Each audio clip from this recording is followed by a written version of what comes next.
Good evening and welcome to Capitol Report on NTD. Here's what's coming up.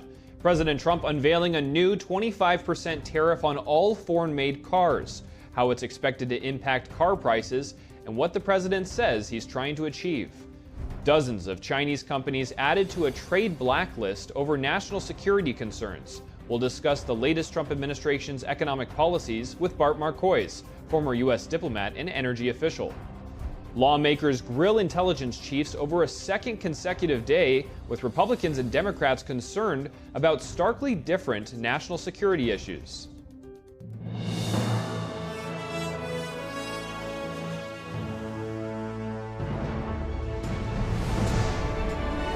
This is Capitol Report, live from our global headquarters in our nation's capital. Here's Steve Lance. I'm Jack Bradley, filling in for Steve Lance. President Trump announces a 25% tariff on foreign-made cars. That's to go into effect in a week. Now, while he says it'll bring jobs and lower prices, automakers could face higher production costs. Joining us now live is NTD's White House correspondent, Iris Tao. Iris, good evening. What is in the announcement today? Good evening to you, Jack. So tonight, President Trump announced a new 25% tariffs on all cars and key parts of a car that are not made right here in the U.S. And that will go into effect on April 2nd, which is the same day that his reciprocal tariffs are also set to kick in. And President Trump, while announcing the move from the Oval Office, says the goal here is to encourage car makers to come to the U.S. and build plants here or expand their existing ones. Watch. So we'll effectively be charging a 25% tariff. But if you build your car in the United States, there is no tariff. And what that means is a lot of foreign car companies, a lot of companies are going to be in great shape because they've already built their plant. And just earlier this week, the South Korean car maker Hyundai announced a new $20 billion investment in the U.S., including a new steel plant in the state of Louisiana that will create thousands of new jobs. And President Trump says the move will create new jobs, bring in extra revenue to the U.S. in billions of dollars per year, and also bring prices down. And here's what he says about his new reciprocal tariffs that are set to go into effect in just a week. Watch. It's going to make our country very rich, because we're the piggy bank that everybody steals from, and they've been doing it for many years, for decades, so we're not going to let it happen. Meanwhile, remains to be seen, though, if negotiations will happen during this week and any changes will again be made to his tariff policies. Jack. Well, Iris, the White House says that these car tariffs are also to strengthen national security. Go into how that works and how will it impact car makers exactly? Sure. So during a call tonight, actually, a White House official told us that the key goal behind today's tariffs are to revive American car making, which he says was key to America's defense and industrial base, for example, during the time of World War II. And he further emphasized that it's important for the U.S. to regain that power, especially as the U.S. has turned from a car making superpower to now an assembly line with cheap labor using foreign parts. And it's important to note that the tariffs today not only target whole cars made, but also to key parts in a car as well. And that's as the immediate impact of this tariffs on car makers is expected to be, for example, higher production costs, including for those American companies. For example, the big three automakers do import a lot of its parts actually from foreign countries, including from Mexico and Canada. And meanwhile, remains to be seen how exactly the higher production costs could impact consumer prices here in the U.S. The White House is emphasizing that they expect prices to go down because of domestic manufacturing. And also, a White House official told me today that he expects consumer as well as investment confidence to go up in the long term. Back to you. Tariffs, more tariffs on April 2nd. And before I let you go, Iris, did the president respond further today to the Signal leak chat, the Signal chat leak, and what's the White House saying about that? Sure. So during that Oval Office press conference, Trump was asked about it, and today he called it a witch hunt, adding that it was hyped up by the media. He further says that he thinks Signal could be, quote, defective. And that comes as the White House told us today that the White House Counsel's Office, the White House National Security Council, as well as experts brought in by Elon Musk are looking into how exactly that reporter even got in the first place. Jack. NTD's White House correspondent Iris Tao, thank you very much for that update.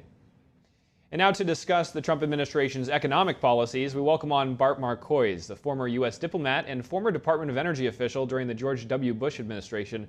Bart, thanks so much for joining us here. The Trump administration on Tuesday added that dozens of Chinese companies to a blacklist, trade blacklist over national security concerns. First off, why has the president done this, and what does this mean for American businesses who currently sell technology to these companies? Well, this is part of the ongoing pattern that we've seen from the new Trump administration of using commercial pressure to accomplish diplomatic goals. It goes along with what he did yesterday with the announcing new tariffs on any country that buys oil from Venezuela. He's saying, listen, I am serious about China. Those Venezuelan sanctions were aimed at China. It's going to raise tariffs against China by 45% to 45% if they buy Venezuelan oil. Now he's saying you can't sell high-tech technology to China. You're violating U.S. trade policy if you do. And it's limiting China's access to microprocessors and to other American technology because they just take the technology, they steal it, they copy it, and then they start producing it themselves.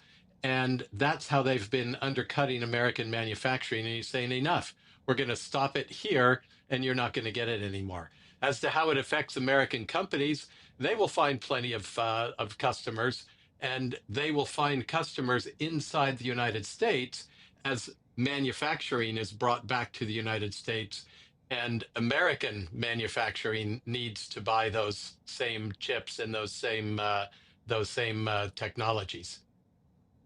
And Bart, U.S. Trade Representative Jamieson Greer held talks with the Chinese vice premier on trade issues. This comes as President Trump's reciprocal tariffs on Chinese imports are set to kick in on April 2nd. How do you see these impacting China's economy?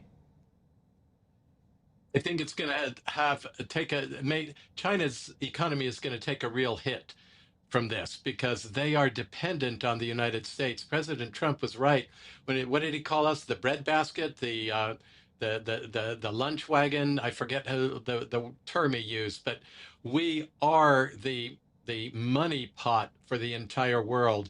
We have financed the Chinese growth since the Clinton administration. When Bill Clinton ran for president, he was heavily financed by Chinese industrial espionage actors. And he transferred a great deal of technology. He was the one that gave China access to the World Trade Organization and gave them equal footing for trade and for technology transfer. And President Trump is trying to reverse that policy, 30 plus years of bad policy. And China cannot continue to grow economically without U.S. customers and without stealing U.S. technology. Right, and I believe it was the piggy bank that everybody steals from, he called the U.S. But the administration released a statement that says, that's right, yeah. The administration released a statement, and I want to read it for you. It says, quote, the Ambassador Greer outlined how President Trump is establishing a robust and reinvigorated trade policy that promotes domestic investment and productivity. He also expressed serious concerns about China's unfair and anti-competitive trade policies and practices. Now, Bart, you went into this a bit, but what do you expect to be the result of these U.S. talks with China? I think that Greer is probably going to tell them, if you ever want any kind of American technology again, number one, you have to stop demanding that you get all of the blueprints and all of the intellectual property, because all you've done with it is steal it.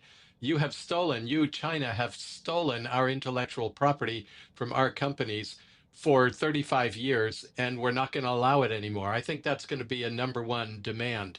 I think he's going to tell them that they have to stop dumping products, stop so heavily subsidizing products that they can sell them here for less than it costs to produce them there, because they're eager to undercut American manufacturing and American producers. I think those will be two things where he'll start, and he'll continue on down the list of several items that they've been where they've been violating our rights and the rights of our producers for 35 years.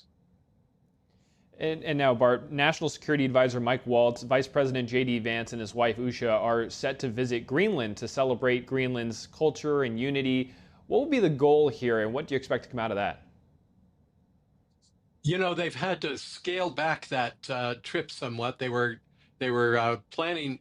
Mike Waltz and J.D. Vance were planning to go to the space base, and Usha Vance was planning to go to Nuuk, the capital, but she has canceled her trip to the capital and is planning to go to the space base with the other two. Just to give viewers an idea of the size of Greenland, that space base is an 8-hour flight from the capital. Almost all of Greenland's communities are settled on that vast arc that faces Canada. But even within that arc and staying on the same western edge of Greenland, that's an 8-hour flight. The Greenlanders, and especially the Danes, were very upset at the thought that she was going to go to the capital city. They thought, too sensitive, don't even have a government there yet. It's pushing too hard. So she said, I'll go to the space base with them. They're going to go, they're going to inspect the space base. They're going to conduct strategic talks with partners from Greenland and from Denmark about the strategic importance of Greenland. Everything flies over Greenland, not just commercial airliners, but missiles, intercontinental ballistic missiles headed toward Washington or New York or Los Angeles. And so we need that base. We need forward observing sites. We need a lot of pre-positioned, forward-positioned sensors there to protect our airspace and to give us early warning if Russia, China, Iran, North Korea, some rogue state fires a ballistic missile at our territory. A very strategic part for the U.S. Bart Marcois, thank you so much for sharing your insights here with us today. My pleasure, Jack. Good to see you. The chiefs of the intelligence community returned to Capitol Hill today, appearing before the House Intelligence Committee to deliver their annual Worldwide Threats Assessment. Our Washington correspondent Luis Eduardo Martinez has more on this story. Yesterday, our colleagues on the Senate Select Committee on Intelligence held their hearing on the annual threat assessment, and unfortunately, instead of exploring the real and existential threats that face our nation, which is the purpose of this hearing, this issue consumed most of their time. Despite calls from House Republicans to focus the annual threat assessment hearing on the report produced by the intelligence community, House Democrats followed in line with Senate Democrats and grilled intelligence chiefs over reports of alleged mishandling of classified information. So it's your testimony that less than 2 weeks ago, you were on a Signal chat that had all of this information about F-18s and MQ-9 Reapers and targets on strike, and you in that 2-week period simply forgot that that was there. That's your testimony? My testimony is I did not recall the exact details of what was included there. You've reasserted that there was no classified information. I think we can all agree that that information shouldn't have been out there. But let me ask you this. Are you familiar with the ODNI's classification guidance? I'm familiar. I've actually got a copy right here. If I read you a part of that guidance, I wonder if you could tell me what the level of classification indicated is. Other House Democrats focused on what was not on the report and potential impacts of funding cuts to USAID. Coupled with the administration's cuts to USAID and other international assistance, particularly health and humanitarian assistance, won't these reductions and eliminations increase regional instability and volatility in areas already at high risk for threats? Was the IC consulted at all in the decisions to eliminate such critical funding, and why weren't these risks included in this year's report? Republican lawmakers focused their line of questioning on the actions that U.S. adversaries are taking in the Western Hemisphere. We're concerned about encroachment in the Western Hemisphere, not just by China, but other adversaries like Russia and Iran, from Russian military cooperation with and support to Venezuela and Nicaragua, CCP-linked companies, acquisition of critical assets in Central and South America, Iran's defense agreement with Bolivia, the establishment of a technical military cooperation commission, including Venezuela, Cuba, China, Russia, and Iran. And I could list several more alarming examples. It is important to note that the U.S. Secretary of State designates as U.S. adversaries all those state actors and non-state actors that engage in a long-term pattern of activities that are adverse to U.S. national security. Currently, that list is topped by the Chinese Communist Party, Russia, Iran, Cuba, Venezuela, and North Korea. Reporting from Washington, D.C., Luis Eduardo Martinez, NTD News. House Democrats today unveiling a bill to abolish political action committees in federal elections. They're also calling on Republicans to support the effort. If you want to have a super PAC for $7,000, you can. But what you can't do is have multi-millions of dollars in these super PACs taking away agency from citizens. There should be a whole group of Republicans here. They should be here more than anyone because they're the ones who are facing the biggest threats of these super PACs. And it really, I don't view this as a partisan issue. I view this as an issue of restoring the heartbeat of democracy. House Democrats say that super PACs and the campaign financing they facilitate undermine voters' representation during election cycles. Democratic lawmakers are proposing a donation limit of $5,000, which follows in the footsteps of a law in the state of Maine. And coming up, a Senate subcommittee examines China's predatory behavior in the Western Hemisphere against Taiwan's allies. And immigration authorities in Massachusetts detain a student from Turkey and revoke her visa. This as U.S. officials abroad to strengthen the fight against illegal immigration. Arian Pazdar has the immigration update when we return.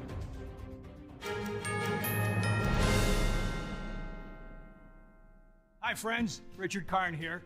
Now I'm known as the guy who can fix just about anything, but the technology in most appliances requires very special training to fix. My point is, even I know when I've met my match, and that's why my family has Choice Home Warranty. So we won't get stuck with high-priced repairs. Choice Home Warranty covers over 25 major home systems and appliances. That's your AC, heating, plumbing, kitchen and laundry appliances, and so much more. Imagine for less than a cup of coffee a day, Choice Home Warranty can help protect you from expensive major system and appliance breakdowns that your homeowner's insurance doesn't cover. But you have to call now before it's too late. Every homeowner should have Choice Home Warranty. Your homeowner's insurance is not going to cover your appliances. Washing machine, dryer, refrigerator, air condition. If I had any issues arise, they were able to take care of it immediately. Now, homeowner's insurance won't protect you when your home's major systems and appliances break down due to normal wear and tear. But Choice Home Warranty will. They can help cover repairs and replacements. Choice Home Warranty is the best warranty we've ever used. It would save you so much money in the long run. Hey, I'm not the only one raving about Choice Home Warranty. They were named a Best Home Warranty Company and Best Claim Service by U.S. News 360 Reviews. Call Choice Home Warranty now and get access to a nationwide network of over 15,000 technicians and the latest appointment setting technology so you'll know when they're on their way. If I have an issue with an appliance or something around the house, I just call up Choice Home Warranty and I don't have to worry about that. So, do what this old DIYer did and call Choice Home Warranty now before something breaks down. Tell them I sent you and get your first month free. Call Choice Home Warranty before it's too late and get protection for your heating, AC, plumbing, kitchen and laundry appliances, and more. Call for your free quote today. Call in the next 5 minutes and get your first month free. 800-360-6782. 800-360-6782. There is a road laid out for me. Boxes everywhere. And this is gonna be Addie's room. I am blind. Would you really like it? I hope so. Yeah. I know this road is there for me. First night here, but Amy seems cool. The ways down by the river. I am blind, but I need not see. I got this. I know this road is there for me. Okay. If I'm really free, take me down to the river and wash me.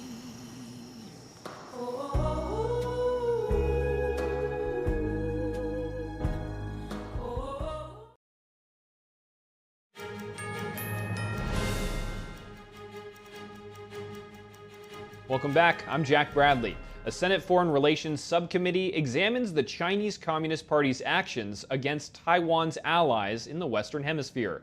NTD's correspondent Jason Blair reports from Washington, D.C. Senate Foreign Relations Subcommittee examined China's influence in the Western Hemisphere with a focus on Taiwan's allies.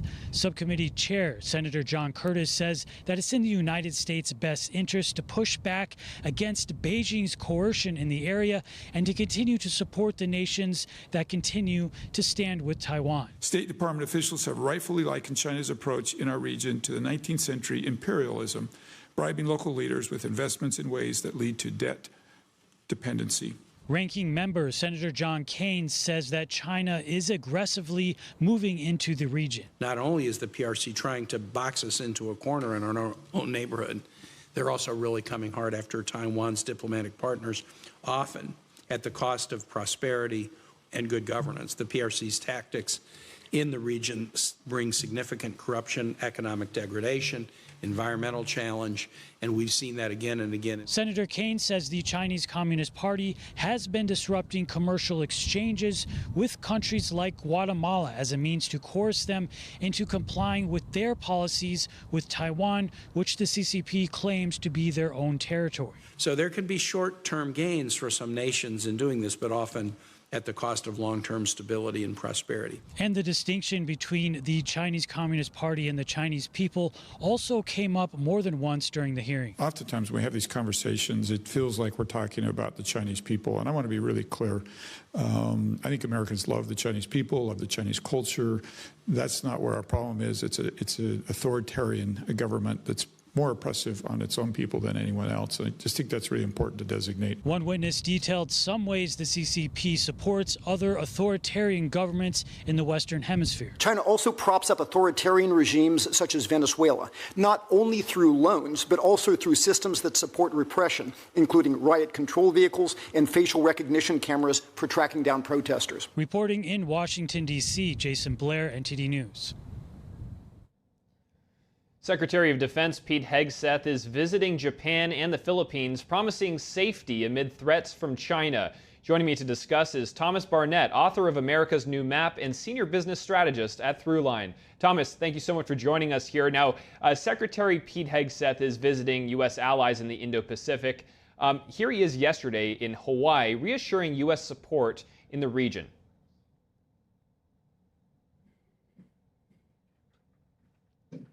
We will work with our allies and our partners to deter the communist Chinese and their aggression in the Indo-Pacific. Full stop. By standing shoulder to shoulder with you, our allies and partners, we will put our enemies, our adversaries, those who stand against us on notice. Thomas, how are our allies in the Indo-Pacific, like Taiwan, perceiving security in the region now that they have the backing of the U.S. under the Trump administration? And also, will China be less intent on invading Taiwan with Trump in office? Well, I think you can cite a profound difference between how the Trump administration is approaching our allies in Europe and how they're approaching our allies in East Asia. You know, several weeks back, Hegseth was in Munich delivering a scolding to most of our allies and delivering all sorts of positive imagery in the direction of our longtime enemy, the Russians. Come to now, you're looking at a very different package. What he described in this speech was very complimentary to all our allies throughout the region. He did bring up the issue of burden sharing, but he didn't do it in the same sort of snide way it was delivered in Europe, and a really strong identification, unlike what he said about Russia in Germany a few weeks back, very strong identification of the Chinese as the enemy, as the adversary, as the aggressor. So if I'm an East Asian ally of the United States, I'm feeling quite better now than any of our allies in Europe, for example. Now, the U.S. Army this week just began training in the Philippines with their army. Thousands of troops from both countries are getting ready, combat ready. Could this be a sign that the CCP is gearing up for an attack, or is it just a mere presence to have these military drills to deter such an attack? I think it's more about presence. If I was going to bet on the Trump administration going after anybody in this term, I would be much more concerned if I was the Iranian government than if I was the Chinese government.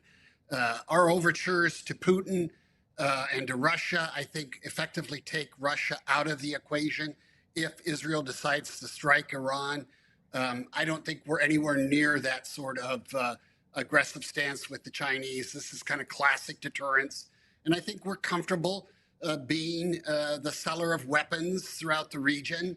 Hegseth mentioned foreign military sales. He mentioned the F-47 and very distinctly tied it to the Chinese threat. So there's a lot of clear signaling that we're in it for the long haul vis-a-vis the Chinese. And with the relaxation with the Russians, I'd be much more concerned if I was the Iranian government. And now a Chinese national was just sentenced for transporting illegal immigrants from Saipan to Guam. Now, these were Chinese nationals, and most of them were found near sensitive military sites. What's the strategic importance of Guam? What makes it a target for U.S. adversaries? Well, it's like a floating carrier. You know, it's a huge base that allows us to reach with our aircraft and our weaponry and our depots of supply and whatnot.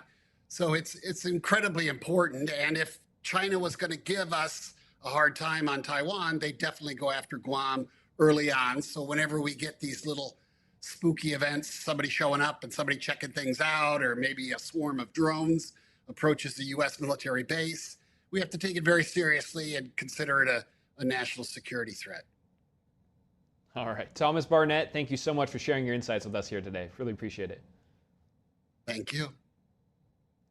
Now, federal immigration authorities detaining a student from Turkey and revoking her visa. This is as U.S. officials are traveling abroad to strengthen partnerships in the fight against illegal immigration. NTD's international correspondent, Arian Pazdar, is in Latin America with the immigration update. Homeland Security Secretary Kristi Noem on Wednesday, traveling to El Salvador. The country houses a maximum security prison, which holds alleged gang members. Some of them have been deported from the U.S. Noem is set to visit the prison on Wednesday, before meeting with President Nayib Bukele later on the same day. She's also scheduled to visit Colombia and Mexico after her stop in El Salvador. Noem previously laid out what she hopes to achieve during her meetings with the heads of state of those countries. Building these relationships so that we can continue to get people out of this country that don't belong here and take them home. And Secretary of State Marco Rubio is in the Caribbean on Wednesday. He'll also address illegal immigration, narco trafficking, and more. Now, these trips abroad come as U.S. officials also keep tackling illegal immigration at home in the U.S. Late on Tuesday, immigration authorities arrested a PhD student near Boston. Turkish citizen Rumeysa Öztürk studies at Tufts University and has previously engaged in pro-Palestine activities on campus. This video appears to show the arrest of the student, who seems to be in distress. 6 Homeland Security agents with covered faces took her phone as she yelled and was handcuffed. An attorney for the student says she has been wrongfully detained without explanation. A district judge has now decided that the student should not be moved out of Massachusetts for now. Last year, Öztürk criticized the university for not cutting ties with companies that have connections to Israel. This comes less than 3 weeks after a Columbia University student was arrested, a case that made national headlines. Mahmoud Khalil is accused of supporting the terrorist organization Hamas. Khalil denies the accusations. Secretary Rubio says certain students shouldn't have been allowed to enter the U.S. to begin with. If you told us, I'm going to America not just to study at your university, but to tear up your campus, we would have never let you in. And if you do that, once you come into the United States, we're going to kick you out. Rubio did not specifically mention either Khalil or Öztürk in his remarks. Arian Pazdar, NTD News. A federal appeals court today siding with a U.S. district judge in the fight over the deportation of criminal gangs. In a 2-1 decision today, the appeals court denies the Justice Department's request to lift Judge James Boasberg's order. That order blocked the Trump administration from quickly deporting illegal immigrants under the Alien Enemies Act. The 1798 Wartime Act can only be invoked during a declared war or when a foreign government threatens an invasion. Now, Trump says that he can use it because the Venezuelan gang Tren de Aragua is in effect invading the U.S. The two majority judges were appointed by former President George H.W. Bush and Barack Obama. Now, they said that the Judge Boasberg is soon expected to rule whether he will grant a longer injunction against the administration. And a hearing on the Hill today addresses global security threats, like that of concerns of the Chinese and Russian nationals illegally entering the U.S. Joining me to discuss is John Torres, former acting director of ICE, and John Fishwick, former U.S. Attorney for the Western District of Virginia. John Torres, John Fishwick, thank you both very much for joining us here today. Pleasure to be here. Thanks. Thanks so much for having me on. Now, in today's Worldwide Threats House hearing, FBI Director Kash Patel was asked about foreign nationals from China and Russia trying to sneak into our country. Here's a clip of that. And what they've done is utilize, as we were just discussing with your colleague, the northern border to shift their resources and affiliations to pour in known or suspected terrorists through the northern border. They haven't stopped through the southern border. They just know that we are setting up a pretty monumental effort down there to stop any known or suspected terrorists from entering the country. But the thing is, the Chinese, the Russians, Iranians, and other adversaries are utilizing their partners, just like they are doing in terms of how they move illicit fentanyl precursors into this country. They're moving humans in the same fashion, and we need to treat it as such. John Torres, what additional measures could be implemented to enhance our border security against threats posed by the Chinese and Russian activities? There's a couple different things that the government can do right now. One is, in addition to putting the pressure on the southern border, which, as we all know, as soon as you shut down one area, the people that are looking to move drugs or people across the border will take the path of least resistance, and in this case, it may be the northern border. So one, they need to coordinate more closely with our Canadian counterparts to make sure it is not so easy to get into Canada. And we are seeing that those discussions have already taken place, and they continue as we go forward. And second is to send more resources. Congress needs to work closely with the Department of Homeland Security to get more resources on the northern border, more Border Patrol agents, as well as sensors, cameras, and other types of tools to their disposal, including drones, so that they control, especially some of those vast areas across the northern border. And John Fishwick, I want to get your thoughts on this too. How important is it to increase alertness on the northern border? Yeah, so bad guys are sometimes very smart, and so they see that all the resources are on our southern border, and so they may want to take advantage of coming through our northern border, which is vast. And so definitely we've got to increase the security there. And then obviously the challenge with folks from China and Russia is they could have significant resources backing their efforts to enter our country and then to do really bad things once they are here. So in many ways, that may be a greater threat. And so it needs to take a high priority for our country. And that means resources. That means not just intelligence on where they are and how they're moving, but obviously more resources at the border, more security guards there and folks from the various federal agencies to make sure they're not entering our country. And that's going to be a challenge because it's a massive border. Homeland Security Secretary Kristi Noem is planning to visit El Salvador, where the U.S. has deported about 240 alleged Tren de Aragua gang members. Federal Judge Boasberg has blocked further deportations and said that those who claim that they're not part of the gang should be allowed to challenge their removal. John Fishwick, do you think that they have a right to do this, and how does this impact the administration's work on the border and deportations? Well, the Trump administration has been very aggressive on, deportations and finding illegal citizens and have them removed from our country. Remember, these gang members can be removed really one of two ways. The current law, before the Alien Enemies Act was instituted by the Trump administration, says basically they can be removed. They're entitled to a hearing. But ultimately, if they're a gang member with crimes on the record, they're going to be removed. The issue is, can the Trump administration remove them in the way that they did recently before the judge stopped it, which is you don't have a hearing. We can load you up on an airplane and remove you. That's going to be decided, I think, ultimately by the Supreme Court. I think Judge Boasberg has indicated he's going to prevent that from happening. But I think this case, the Alien Enemies Act from 1798, hasn't been used that much in our country's history, and I think it's going to make its way to the Supreme Court, where they're going to have to decide, can you remove these gang members without a hearing instantly or not? I think ultimately the Supreme Court is going to broadly protect the President of the United States executive powers. They're going to say in foreign affairs, the president has more say over this than a judge. And John Torres, your thoughts on this, and also what the current morale is among agents on the ground? So I'll start with the morale on the ground is significantly better from the people that I'm talking to. They're finally allowed to enforce the law that they swore an oath to do. Over the last 4 years under the Biden administration, they were pretty much handcuffed, and the policies that were implemented that now really force them to use their discretion and look the other way in a lot of the different cases that are out there. So the morale is up. With regards to how I think the Alien Enemies Act should be, or whether or not it should be used, I think that the government should use all the tools in their disposal moving forward. And I agree 100% that this is going to end up being decided by the courts going forward. But I do believe that the president can designate who is a terrorist and who is an enemy combatant. And we should be able to go forward with that using those types of laws that are on the books. So we've always said as agents that all we can do is enforce the laws that are on the books. And if the people across the country don't like those laws, they should contact their Congress representatives and get those laws changed. And we know how that's gone over the last 40 years, that there has not been, an immigration reform bill passed going all the way back to President Reagan.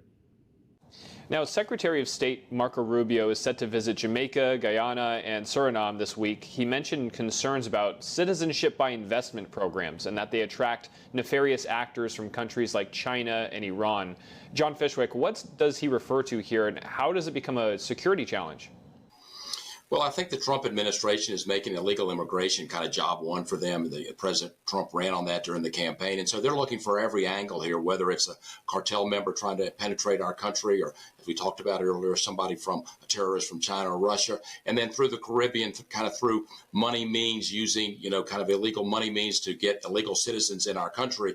I think Secretary of State Rubio is looking for all angles here. He wants to make sure, particularly the Caribbean nations that he's visiting during this trip, that they're cooperating with us on this illegal immigration problem. I think he's aware of, he comes from Florida. He knows how this works. So I think he's a good spokesperson for this challenge. And John Torres, how can we mitigate the risk of these nefarious actors influencing South American countries? So we've seen this problem for many years where people can't get U.S. citizenship, or even U.S. citizens that have committed crimes here denounce their citizenship from the U.S. and leave the country. Then later on become citizens of countries that allow basically a significant investment. In other words, they can buy their citizenship in those countries, and then they turn around and try to come to the United States. For the most part, that is a loophole that has been in place for a while, and it requires the U.S., the law enforcement agencies to catch that when it's happening, especially the State Department and Homeland Security with regards to allowing visas and or permanent residence with people trying to get here through those countries. So I think what Secretary Rubio is doing is a great first start. And with those discussions, as President Trump has made this a top priority to get a hold of the borders and secure the borders, we definitely need to close that loophole. John Torres, John Fishwick, thank you both very much for your insights. Thank you. Thanks for having us. And coming up, lawsuits, bomb threats, and even death threats. One New York-based dance company shares the challenges they face and how they're targeted by the Chinese Communist Party. The CEOs of NPR and PBS are facing tough questions from lawmakers over alleged bias. The question at hand, should tax dollars fund public media? We'll hear from folks here in D.C. when we come back.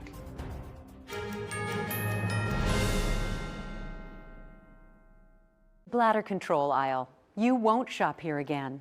Your private business is your own. The constant struggle is over. Now there's a better way. It's HDIS. We home deliver bladder control products. We understand how you feel. For over 25 years, we've home delivered to many of the 20 million Americans who deal with incontinence. We offer all brands. We pay shipping and use plain, unmarked boxes. If we can help you or someone you care for, call for your free product sample pack and $45 in money-saving coupons. Our counselors will help you choose the right product. And unlike stores, we're always in stock. You'll get what you need. Satisfaction guaranteed. HDIS, the better way. For your free sample pack with your free catalog, $45 in money-saving coupons, and free product samples, call 1-800-701-6159. That's 1-800-701-6159. My dad was a farmer, and when I saw him on a horse, the guy was bigger than life. One of the things that he had a hard time doing was showing the emotion. Maybe it was because the way he was raised, or believing that men provide and they don't struggle. But we all struggle. I want to show emotion to my kids. I want them to know when I'm happy, I want them to know when I'm sad, and I want them to see me working through things. The biggest reward I get from being a dad is watching my kids accomplish a goal, watching them light up. Nothing brings a bigger smile to my face. So I make my kids a priority. Whether it's hitting a baseball, a dance rehearsal, you name it, I'm there. They're gonna remember that they grew up loved. Be brave. Be there every day. And allow your kids to know that it's okay to struggle. That even dad doesn't know the answer sometimes, but we're gonna figure it out together.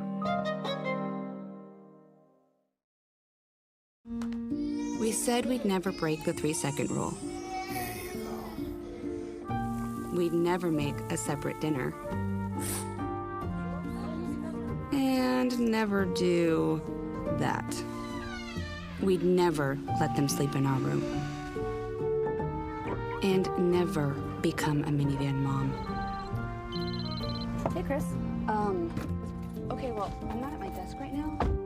As parents, we say never a lot, but never happens.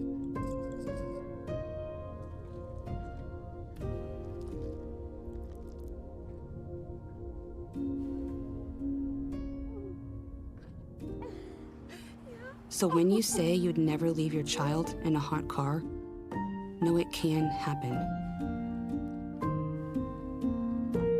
Before you leave the car, always stop, look, lock.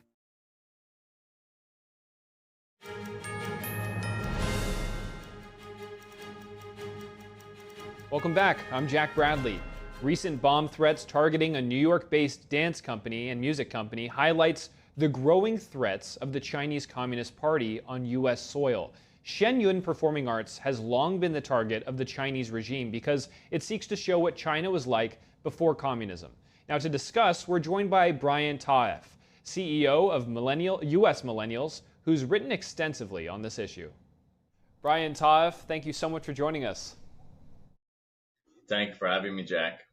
Shenyun Performing Arts has been facing a lot of adversity from the Chinese Communist Party since its inception.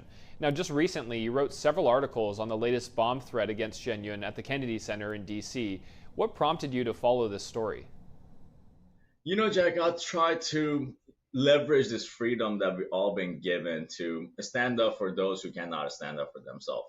I use the platforms that I'm on to talk about Uyghur Muslims, talk about Christian persecution in China, as well as the Falun Gong movement. And when you see something like a bomb threat happen in the US, reminds me of growing up back in Iran, where freedom of expression, freedom to practice the religion that you want is not an option. But fortunately, I don't live in Iran anymore, and this is not China. And when escalation of threats gets so extreme that they are willing to do a bomb threat on a Kennedy Center, where the sitting president of the United States is the chairman of, it is something that I couldn't personally stand silent on anymore. I had to do something, and that's what the route I took. Growing up in Iran, how does it feel when you see an authoritarian regime like China employing their coercive tactics here on U.S. soil? You know, it's like authoritarian regimes, they have the same playbooks. So these are tactics that I grew up with: media manipulation, fear tactics. Growing up in Iran, I was a religious minority, and the media would spew hate and rhetoric that would say like, hey, these are the children of Satan and they got horns, to the point that people believed them. And they took that same tactic and brought it here in the US, unfortunately. So when you let the gateway get open, these authoritarian regimes have a tendency of pushing the boundaries over and over and see how far they can get. And unfortunately, we got to the point that they're actually moving on to bomb threats. And if we don't address this now, the next step for them to actually create a terroristic event. Well, since last August, we've seen the New York Times churning out a number of hit pieces against Shen Yun. All of these articles are reiterating the CCP's talking points on Falun Gong, the persecuted spiritual group founded Shen Yun. In your view, why is an American newspaper now towing the line of an authoritarian regime? Jack, that's $1 million question. And we got to ask ourselves, what are the consequences of our own actions? So we open the door for a lot of foreign hostile government to come into the US, set up bases, and start to push for their own agendas. And it's sad to see organizations like the New York Times, under the label of journalism, act as a foreign lobbyist for a hostile nation. So this is nothing new. Like I mentioned, this is out of the playbook of an authoritarian regime to pay their way to get things done. And unfortunately, people at the New York Times are under the umbrella of journalism, are acting in the interest of a foreign nation, and a hostile one at that. Now, why should Americans be alarmed by the CCP's attack on Shen Yun? What could happen if we let these behaviors go unchecked? You know, a decade ago, if you were asked about the influence of China in the US, we were not here. And just within a decade, we got to the level that from Hollywood to Harvard has the footprints of the Chinese Communist government all over it. They have infiltrated the American system and our way of functioning as a society. So if we let this go unignored, in my view, for another decade, we would not even recognize this country. They have their footprints in media, sports, businesses. When I start writing about this, I receive few calls myself. Hey, don't be criticizing China. It's not good for business. But guess what, Jack? This is not about business. This is about the values that we as a nation stand by. These are the values that we are raising the next generation by. So if we stay silent, we can expect things like this to get worse, to the point that the bomb threats is not just going to be a threat. If we let this go unpunished, they will actually try to do something worse down the road. What actions do you think our government should take to combat the CCP's influence on American soil? Oh, that list can go on, but first and foremost, we need transparency. We need to have a full-blown investigation, in my view, that we look down to see where these funds are getting moved into our country and how they are being leveraged to go into organizations like the New York Times. But more importantly, we have a new sheriff in the White House, and we can leverage the strength position to get our message across to the world. There's an old Persian poet named Sadi that he has a short quote that says, "Human beings are a member of whole, in creation of one essence and soul. If one human is afflicted with pain, other humans will uneasily remain. If you have no sympathy for human pain, the name of human you cannot retain." Those words are inscribed at the front door of UN. And now, let me ask you this. UN is busy every 5 seconds condemning Israel for defending itself. If they just take that 5 seconds and look at elsewhere in the world, including the Chinese Communist government, they can see that they have Muslims in concentration camps. They're tearing down churches, editing Bibles to fit their own narrative. So what should surprise us? That they come across their border here to attack organizations like Shen Yun. Brian Taif, thank you so much for your insights here today. Thank you, Jack. I appreciate you. The Chinese regime widening its malign influence internationally. Shen Yun Performing Arts, an American dance company, held a press conference today, and the speakers detailed the challenges that the company faces at theaters around the world for speaking out against human rights abuses. Now, a new petition in support of the company is calling on the American government to take action and urging greater transparency from U.S. media. The petition now has garnered over 1,500 signatures. NTD's Fiona G. was at the press conference, and NTD is a media sponsor of Shen Yun. I'm here at the Lincoln Center, where tonight classical Chinese dance company Shenyun Performing Arts is set to have its opening night. However, despite being a premier performing arts company that promotes true traditional Chinese culture and brings uplifting stories to its audience, it has faced an unprecedented international repression campaign from the Chinese Communist Party. But why is that? I had a chance to speak with Shenyun MC Li Shai Lemish. Here's what he had to say. So I've been with Shenyun since day one, in late 2006 when we first started, and the entire time the Chinese Communist Party had tried to stop us. The most common tactics we saw in the beginning was the ambassadors and consul generals writing letters to theaters, calling, knocking on doors, saying cancel the show or else. Shenyun Performing Arts was founded by practitioners of Falun Gong, a traditional spiritual practice persecuted by the Chinese regime. According to the company, the Chinese Communist Party, or CCP, employs a variety of tactics to target Shenyun. These include physical attacks, fake bomb threats, groundless lawsuits, and spreading misleading claims on social media and major news outlets, especially the New York Times. Its aim is to discredit and sabotage the company as well as Falun Gong. Levi Browdy, director of the Falun Dafa Information Center, said the issue goes even further. This is really not just about the Falun Gong community or Shenyun. This is a playbook. This is the ability for the Chinese regime to weaponize American institutions against America. And if they succeed at doing this against Shenyun, against the Falun Gong community, it will not stop there. Allison Chen is a former dancer with Shenyun. She's now chair of the dance department at an upstate college in New York. She said that as an educator, these threats are something she'd never want to see for any student. I think it's also really unfair to the students because, like what Lee said, they're really just trying to work hard and perfect their craft and learn as much as they can. But these bomb threats, it's almost like a distraction and a deterrent that pulls them away from focusing on trying to learn. I'm pretty sure most performing arts companies in America are not faced with this challenge. But the threats have sometimes gone beyond words. One member of the Shenyun community was beaten unconscious by CCP-hired thugs. Shenyun's tour buses also had their tires slashed. This cut was done with a knife. It's very deep, but it was done in such a way that the tire would not deflate, but would only explode at high speeds on the highway. Kay Rubachek's children both perform with Shenyun. She expressed her worries. You know, I'm a parent sitting at home going, okay, there's another bomb threat. Okay, I know it's a threat. But when you see the tires slashing like that, that is completely unacceptable. That is not a threat. That's attempted murder there on a bus.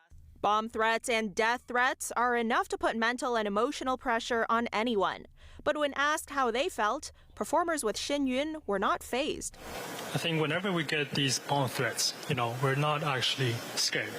Because that proves that the CCP is scared of us. That's why they're trying to stop us. It will not stop us, it will not deter us, and then we'll just keep pushing forward.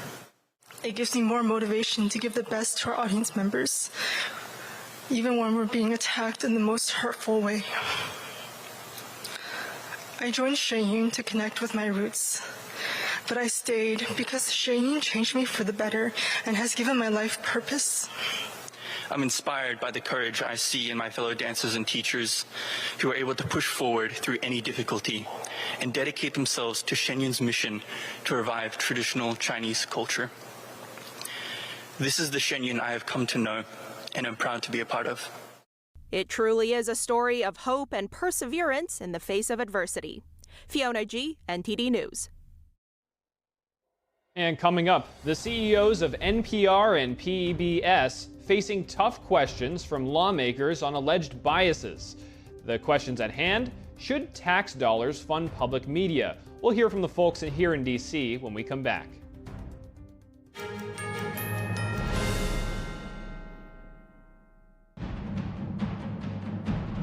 I have never seen a production any better than this. Anywhere. Breathtaking. It is absolutely stunning. I feel better about the world. I feel uplifted. Invigorating. It was encouraging. Gave me hope. This has just been therapy for the soul. It's a must-see. Must see. Make sure you see it. Make sure you see it. Coming to Lincoln Center, March 26th through April 13th. Shenyun.com. Discover the ancient secret to vitality and longevity with Puretang Black Ginseng. Crafted from premium 6-year-old Korean ginseng, each root is carefully nurtured for over 2,260 days, undergoing a traditional 9-round handcrafted process of steaming and drying to unlock full potency and absorption. Experience pure, natural energy with Puretang Black Ginseng. Order now at puretang.com. I hear every day about the products you all wish MyPillow carried. Well, guess what? We probably do. Slippers, bathrobes, pet beds, blankets, mattresses, sleepwear, loungewear, duvets, comforters, pot holders, aprons, oven mitts, and so much more. And they're all on sale. For example, get our best-selling standard MyPillows for only $14.98. Body pillows, $29.98. 6-piece bath towels or kitchen towel sets, just $29.98. Multi-use MyPillow 2.0s with pillowcase, $9.98. Save $40 on our Spring Percale and Giza Dream bedsheet sets. Any size, any color, and so much more. So go to MyPillow.com or call the number on your screen. Use your promo code to save up to 80% on all MyPillow products. And I've never done this before. When you spend $100 or more, you're going to get 2 standard MyPillows absolutely free.